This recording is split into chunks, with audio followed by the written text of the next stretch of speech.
How have you balanced ಈ ಒಂದು ಥಾಟನ್ನು ನಿಮ್ಮ ಕರಿಯರ್ ಜೊತೆಗೆ? ಯಾಕಂದರೆ ಸ್ಟ್ಯಾಂಡಪ್ ಅಂದರೆ ಕಚ್ಕೊಳ್ಳೋವರೆಗೂ ಗೊತ್ತಿಲ್ಲ ಹೆಂಗಾಗತ್ತೆ ಅಂತ. ಇನಿಷಿಯಲ್ ಡೇಸ್ ಎಲ್ಲ ಹೇಗಿತ್ತು?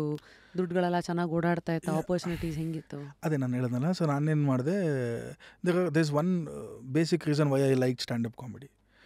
ಒನ್ ರೀಸನ್ ಇಸ್ ಯಾರ ಮೇಲೂ ಡಿಪೆಂಡ್ ಆಗಂಗಿಲ್ಲ. It's just you and the mic, that's it.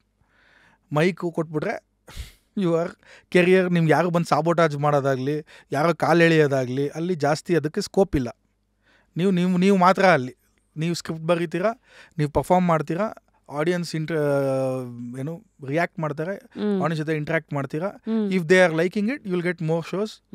Video ಹಾಕ್ತೀರಾ, ವಿಡಿಯೋ ಚೆನ್ನಾಗಿ ಓಡಿದ್ರೆ again many people will reach out to you and ನಿಮ್ಮ ಕೆರಿಯರ್ ಆಗ್ಬಿಡುತ್ತೆ. ಇದು ಈಸಿ. ಇದು ಹಿಂಗೆ, if you are good at it, you can keep going.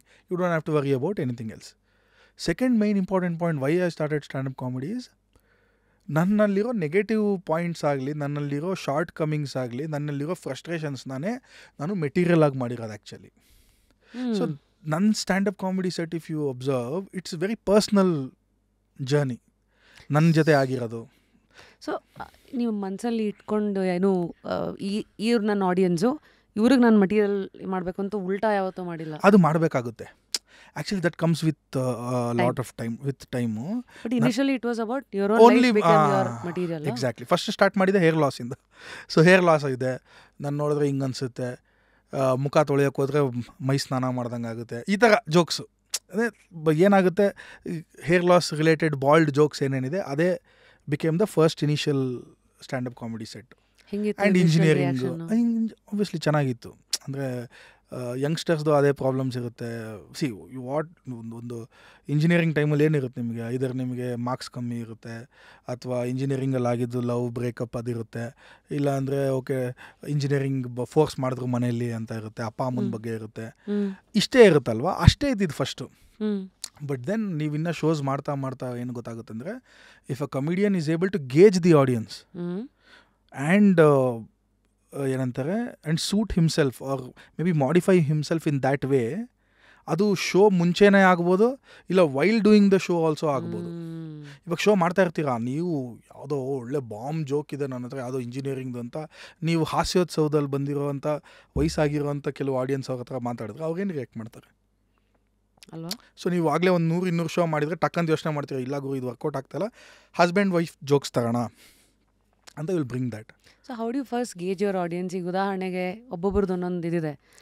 ಸ್ಟೇಜಲ್ಲಿ ಬಂದ ತಕ್ಷಣ ನಿಮ್ಮದು ಪ್ರೊಸೀಜರ್ ಏನು, ನಿಮ್ಮ ಬಾಡಿ ಲ್ಯಾಂಗ್ವೇಜ್ ಹೆಂಗಿರುತ್ತೆ, ವಾಟ್ ಆರ್ ಯುವರ್ ಕ್ವಿಂಟೆಸೆನ್ಷಿಯಲ್ಸ್? ಕೆಲವರು ಹ್ಯಾಂಡ್ ಮೈಕ್ ಯೂಸ್ ಮಾಡ್ತಾರೆ, ಕೆಲವರು ಸ್ಟ್ಯಾಂಡ್ ಮೈಕ್ ಯೂಸ್ ಮಾಡ್ತಾರೆ.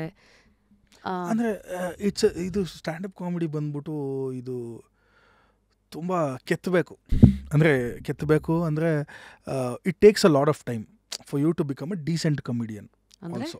ಸೊ ಫಸ್ಟ್ ಇವಾಗ ಏನು ಮಾಡ್ತಾರೆ ಅಂದರೆ, ಪ್ರೊಸೀಜರ್ ಇಷ್ಟೇ ಇರೋದು. ನೀವೇನು ಮಾಡ್ತೀರಾ, 5 ನಿಮಿಷದ ಜೋಕ್ಸ್ ಬರೀತೀರಾ.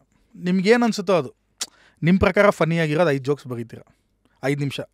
ನಾನೇನು ಮಾಡ್ತೀನಿ, ನಮ್ಮ ಫ್ರೆಂಡ್ಸ್ ಹತ್ರ ಹೋಗಿ ನಾನು ಅದನ್ನು ಹೇಳ್ತೀನಿ, ಮಚ್ಚ ಇದನ್ನೆಲ್ಲ ಮಾಡೋಣ ಅಂತಿದ್ದೀನಿ. ಅವ್ರು ಸ್ವಲ್ಪ ಅಂತ ನಕ್ಕಿದ್ರೆ ಏನೋ ಇದೆ ಅಂತ, ನಮಗೆ ಫನಿ ಅನಿಸುತ್ತೆ, ಎಲ್ಲನೂ ಫನಿ, ನಾವು ಬರ್ದಿರೋದೆಲ್ಲ ಫನಿ ಅನಿಸುತ್ತೆ. ಅಲ್ಲಿ ಹೋದು ಪಿನ್ ಡ್ರಾಪ್ ಸೈಲೆನ್ಸ್ ಇರುತ್ತೆ ಕೆಲವು ಸಲ.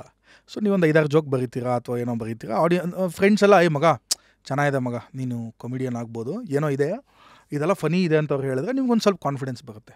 ಅದನ್ನು ತೊಗೊಂಡೋಗಿ ಏನು ಮಾಡ್ತೀರಾ, ತುಂಬ ಕಡೆ ಓಪನ್ ಮೈಕ್ಸ್ ಅಂತ ನಡೆಯುತ್ತೆ. ಓಪನ್ ಮೈಕ್ಸ್ ಅಂದರೆ, let me talk about English stand up comedy. ಯಾಕಂದ್ರೆ ನಾನು ಅದನ್ನು English stand up comedy first start ಮಾಡಿದ್ದು. ಇವಾಗ ಕನ್ನಡನೂ ಓಪನ್ ಮೈಕ್ಸ್ ಕೆಲವು ಕಡೆ ತುಂಬ ಕಡೆ ನಡೀತಾ ಇದೆ. ಬಟ್ ನಾನು ಸ್ಟಾರ್ಟ್ ಮಾಡಿದಾಗ ಅರ್ಬನ್ ಸಾಲೆಸ್ ಅಂತ ಇಂದಿರಾನಗರಲ್ಲಿ ಒಂದು ಕೆಫೆ ಇದೆ. ಅದು ಒಂಥರ mecca of standup comedy for Bangalore. ಎಲ್ಲ ದೊಡ್ಡ comedians like Kanan Gill, Biswa Kalyan Rath, Kenny Sebastian, they all from there. ನಮ್ಮ ಕಾಮಿಡಿಯನ್ ಪ್ರವೀಣ್ ಕುಮಾರ್ ಸರ್, ನಾನು ಅವ್ರನ್ನ ನೋಡಿನೇ I felt like doing standup comedy. Praveen Kumar ಅಂತ, now he is doing only Tamil standup comedy mostly. But ಅವಾಗ ಅವ್ರು ಇಂಗ್ಲೀಷ್ ಮಾಡ್ತಾಯಿದ್ರು. ಅವ್ರು ನೋಡಿದ ತಕ್ಷಣ ಅವರು ನಾನು ಸ್ವಲ್ಪ ವೆಯ್ಟ್ ಜಾಸ್ತಿ ಇದ್ದೀನಿ, ನಾನು ಬಾಲ್ಡ್ ಇದ್ದೀನಿ, ನಂಗೆ ಹುಡುಗಿ ಸಿಕ್ಕಿಲ್ಲ, ಇದೊಂದು ಯಾವುದೋ ಒಂದು ವೀಡಿಯೋ ನೋಡಿದ್ದೆ ಅವ್ರದ್ದು, ಮೈ ಫಸ್ಟ್ ಲವ್ ಅಂತ ಅವ್ರು ಮಾಡಿದ್ದು. ಅದು ನೋಡಿ I decided this is what I have to do it for the rest of my life, along with the job, along with an IT job. ಅದು ಕ್ಲಿಯರ್ ಆಗಿದ್ದೆ. ನಾನು ಫಿನಾನ್ಷಿಯಲಿ ನಾನು ವೀಕ್ ಮಾಡ್ಕೊಂಡಲ್ಲಿ ಹೋಗೋಕೆ ಇಷ್ಟ ಇಲ್ಲ ನನಗೆ. So with the IT job I will do this on weekends ಮಾತ್ರ ಅಲ್ವಾ. ಸೊ ಓಪನ್ ಮೈಕು ಏನಾಗುತ್ತೆ ಅಂದರೆ, ಒಂದು ರೆಸ್ಟೋರೆಂಟ್ ಏನು ಮಾಡ್ತಾರೆ, ಯಾವುದು ಪೀಕ್ ಟೈಮ್ ಇರಲ್ಲ, ಆ ಟೈಮಲ್ಲಿ ಒಂದು 1 or 2 hours ಈ ಒಂದು ಓಪನ್ ಮೈಕ್ಸ್ಗೆ ಅಂತ ಕೊಡ್ತಾರೆ, ಸರಿ. If they are kind enough. So ಅವ್ರು ಏನು ಮಾಡ್ತಾರೆ, ಇವಾಗ ನೀವು ದೇ ಡೋಂಟ್ ಚಾರ್ಜ್. ಅಂದರೆ ಆಡಿಯನ್ಸ್ ಬಂದಿರ್ತಾರೆ, ಆಡಿಯನ್ಸ್ ಕೂತಿರ್ತಾರೆ. ಇವಾಗ ವೆಡ್ನಸ್ಡೇ ಜಾಸ್ತಿ ಜನ ಬಂದಿರಲ್ಲ. ಇಮ್ಯಾಜಿನ್ ಇದೊಂದು ಕಾರ್ನರಲ್ಲಿ ಮೈಕ್ ಕೊಟ್ಬಿಟ್ಟು ಅಲ್ಲೊಂದು ಲೈಟ್ ಹಾಕ್ಬಿಟ್ಟಿರ್ತಾರೆ. ಅವಾಗ ಬಂದು each and every comedian performs for 5 minutes. So ಆ 5 minutesಲ್ಲಿ ಆ ಕಮಿಡಿಯನ್ ಆ ಮೆಟೀರಿಯಲ್ನ ಟೆಸ್ಟ್ ಮಾಡ್ತಾನೆ, ಹೆಂಗಿದೆ. ಆ ಓಪನ್ ಮೈಕಲ್ಲಿ ಬಂದಿರೋ ಒಂದು 7-8 ಜನ ಆಡಿಯನ್ಸ್ ಸ್ವಲ್ಪ ರಿಯಾಕ್ಟ್ ಮಾಡ್ತಾ ಇದ್ದಾರೆ ಅಂದರೆ ಇಟ್ ಇಸ್ ವೆರಿ ಗುಡ್ ಅಂತ. ಯಾಕಂದರೆ they are not there for a show, ಸುಮ್ಮನೆ ಇದ್ದಾರೆ. If you making them laugh ಅಂದರೆ there has to be something, ಅಲ್ಲಿ ಏನೋ ಇದೆ ಅಂತ. Pay for laughing. ಅವರು they are even the cream audience ಅಂತ. ಇದನ್ನ ಟಫ್ ಆಡಿಯನ್ಸ್ ಆ ಟೈಮಲ್ಲಿ ಅದನ್ನು ಸರ್ವೈವ್ ಆಗೋಕ್ಕೆ ತುಂಬ ಜನ ಕಾಮಿಡಿ ಅಲ್ಲೇ ಬಿಟ್ಬಿಡ್ತಾರೆ. ಆ್ಯಕ್ಚುಲಿ ಎಂಬ್ಯಾರಸ್ಮೆಂಟ್ ತಡೆಯೋಕ್ಕಾಗದೆ. ಇವಾಗ ನೀವು ಎಲ್ಲೋಗಿ ಹೇಳ್ತೀರಾ, ಜನ ಸುಮ್ಮನೆ ಹೆಂಗಿದ್ರೆ ಅಂದಾಗ ನಿಮ್ಗೇನು ಅನಿಸುತ್ತೆ, ಇದು ಯಾಕಪ್ಪ ಫೀಲ್ಡು ಬೇಕು ನನಗೆ.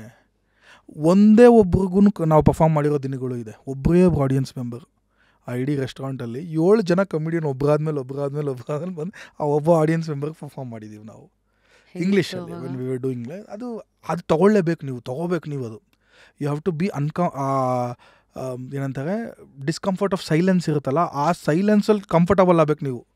ಆವಾಗಲೇ you can become a great comedian. ಒಳಗಿರೋ ನಿಮ್ಮನ್ನು ತಿನ್ನತ್ತಲ್ಲ, ತುಂಬ ತಿಂದ್ಬಿಡುತ್ತೆ. ಈಗೋ ಹರ್ಟ್ ಆಗುತ್ತೆ, ಕಾನ್ಫಿಡೆನ್ಸ್ ಹೋಗ್ಬಿಡುತ್ತೆ, ಬೇಕಾಯಿದು. So exactly. ಆಗೇನು ಮಾಡ್ತೀರಾ? What does a comedian go through? ಅದೇ ಅಲ್ಲಿ ತುಂಬ ಸೆಲ್ಫ್ ಡೌಟ್ ಸ್ಟಾರ್ಟ್ ಆಗುತ್ತೆ, ಇದು ನಮ್ಗೆ ಬೇಕಾಗಿತ್ತ ಗುರು.